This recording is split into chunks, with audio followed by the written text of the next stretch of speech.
I would almost certainly say no to allowing this to be taken over. Nexperia is owned, as you said, by Wingtech. Wingtech are massively financed and invested in by various parts of the Chinese government. The Chinese banking system, the Chinese business system is completely beholden to the Chinese government under the security laws. Any data they have has to be reported back and transferred at request to the security organizations.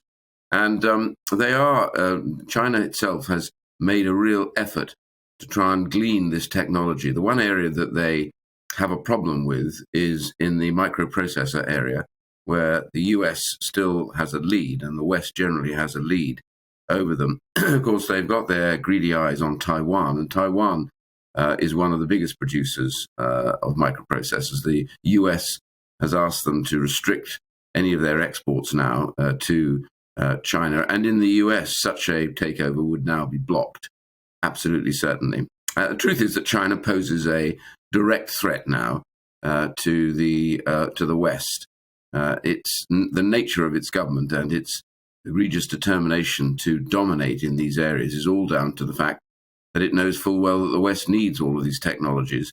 You know, if you take all this together, it's not just a takeover of wafer fab. And in fact, if you look at China, China has 80% of the rare earth mines, has the world's biggest production capability for rare earth materials. So the West has to go there. The West has been asleep on the watch on this one.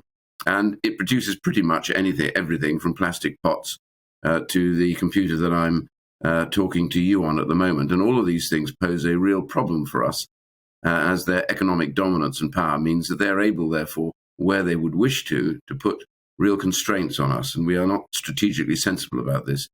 You know, they, rather like Russia, are a government that determines that their form of government is right, and therefore they are selling that through the Belt and Road Project to all the developing world. So we have a serious wake-up to take place in this.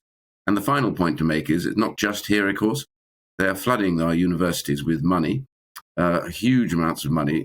Many of those postgrad students end up on technology projects to do with defense programs, and the Americans have now already made it clear that they're concerned about the open door nature of our university system and the way in which quite a lot of that money is debauching the whole attitude, I suppose, to the nature of the Chinese government and the suppression of debates in universities. So these are big, big issues of which this is one part, but certainly if this was America, this would be blocked.